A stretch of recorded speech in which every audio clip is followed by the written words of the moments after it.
So, it's been a year since I last reviewed Dungeon Alchemist, and the last review was fairly positive, but I really had some critiques about it. And I wanted to return now, a year plus later, and just kind of say what I think is improved, how the app is working, whether it's just overall improved, that kind of thing.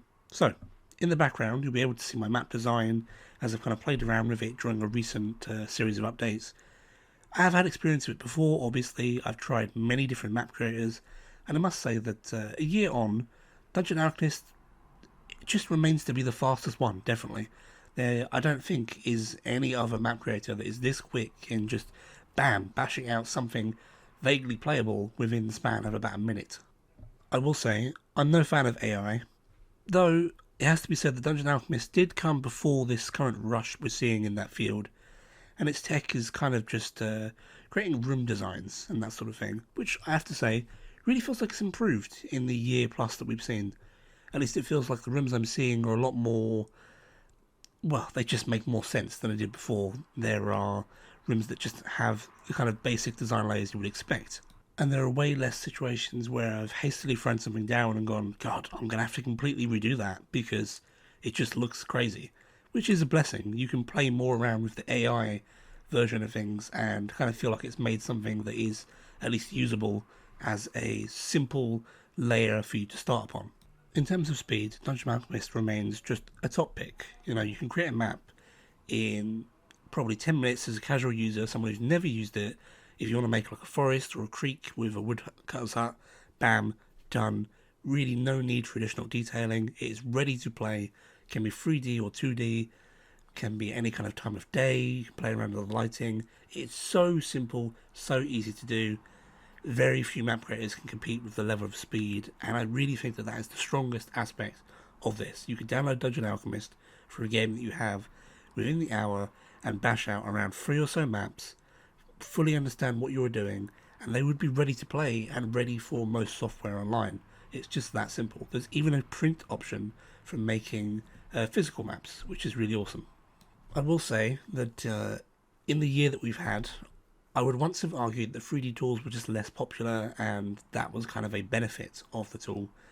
But in the time that's passed, I really feel like we've seen a lot. I've seen a ton of Kickstarters and Steam projects for 3D map making, game hosting tech, and virtual tabletops. So Dungeon Alchemist has kind of become less exclusive in that sense. If anything, it's gone the other way now, and I see way less 2D creators, way less 2D map assets. There's a massive backlog of them, which makes those creators just way more useful. But 3D is definitely not exclusive. There are just quite a lot of them right now, and finding the right one seems to be more the thing, because a big part of these issues is the assets and what remains to be there, what mods you can find. But still, again, in that sense, Dungeon Alchemist again has an advantage. You know, it's got another year on most of these creations. It has a lot of community feedback. I looked at the Discord. There's like a very strong community there. They really seem to listen to people. They seem to engage on social media. I've been on the Twitter a lot for my own personal kind of projects, and Dungeon Alchemist will often kind of reach out or support you or boost community map design, and it really kind of drives the community to push to make mods, to make maps. The first thing that you see when you log on to Dungeon Alchemist will be a post that pops up in your face and shows you the latest map and the latest modding assets, which you can download with a click of a button and immediately put in your game and try.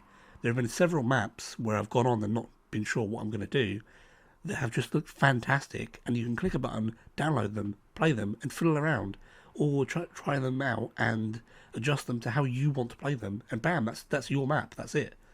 And it's just great to see, honestly. So, a big issue I had last year was the assets. There just weren't enough assets for making a variety of maps, and I will say that Dungeon Alchemist has improved, but it still remains filled with issues in that regard. The modded assets have improved. There are a ton more now, and they actively advertise them. They're usable. There are a whole host of like buildings that you could put down, creature tokens and that kind of thing, which were great to see. Really, really good to see. But the strongest critique still stands that Dungeon Alchemist is really good if you're looking to make kind of fantasy English towns or that kind of lone castle design. You're going to find that easy. really simple to do. There will be a ton of official assets and modded assets. They've kind of pushed a bit more into treasuries and temples of recent updates, so it is expanding. But let's say you wanted to make something a little bit more non-European, like a Japanese castle or some kind of like Incan temple. You're going to struggle. It's not to say that there aren't some assets that could be jury rigged to make that work, but yeah, it needs some creativity, and it's really kind of just a flaw in the 3D that assets are, they're very one note. They are particular in this thing, and it's very hard for you to kind of push assets together and make it so that from a top-down perspective, it looks like something else, which you can do way easier with 2D than you can with 3D. I was going to add in my critique that the UI design hasn't really improved, that there are still issues with the UI usage, particularly in things like scroll bars, but in the midst of making this video, I actually saw that they made a post in their community forums and community Discord saying that they were about to update the UI, add in scroll bars and that kind of thing, and just generally improve it. So I kind of have to remove my critique before I even start on that one. It's good to see that they're still updating this tool, and as far as I can see, none of it's been a paid update. It's all free stuff, all free updates, and it's refreshing coming from a gaming background where I'm just so used to everything being nickel and diming. To see this map creator continue to take community feedback, interact with everyone, and add everything for free is just, it's good. It's really good. So in that sense, I would say it's easy to want to support them for that.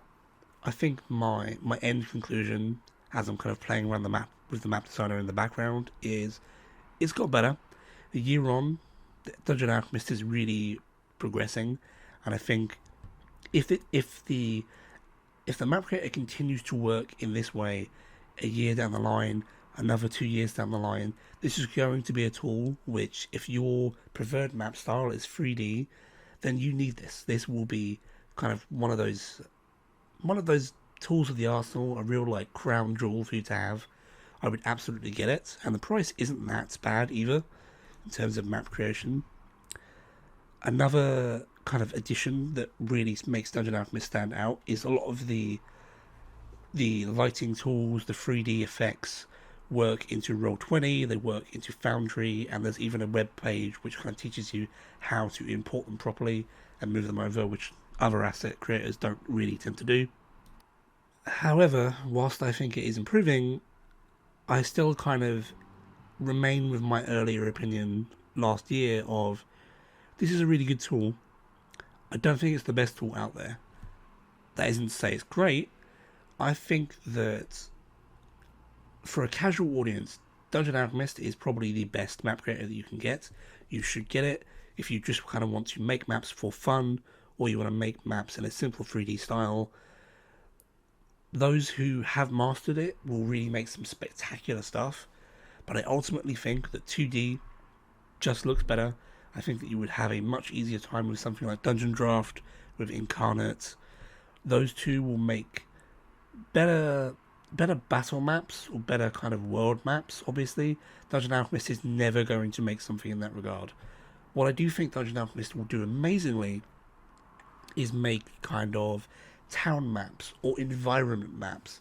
Things that kind of give you like tastes of the area that you're meant to be in, not necessarily a place where you want to do combats, because I think visual clarity is a bit of an issue in Dungeon Alchemist.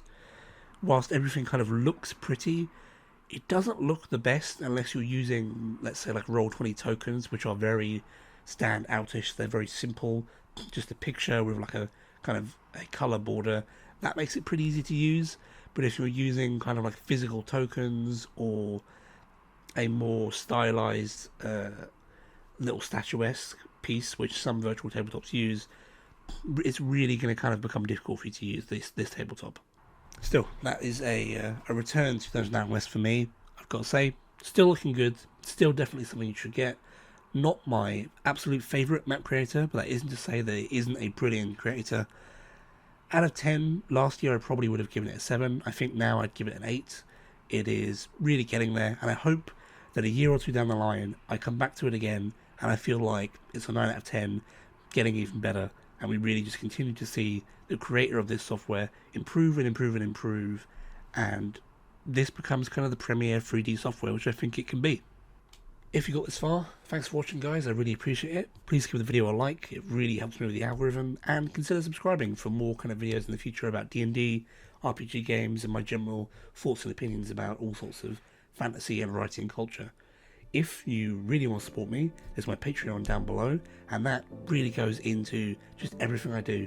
And also you'll get a lot of D&D content I make, in terms of homebrew, battle maps, and all sorts of things. So give it a look, there's a lot coming. And with that, I will see you in the next video. Bye.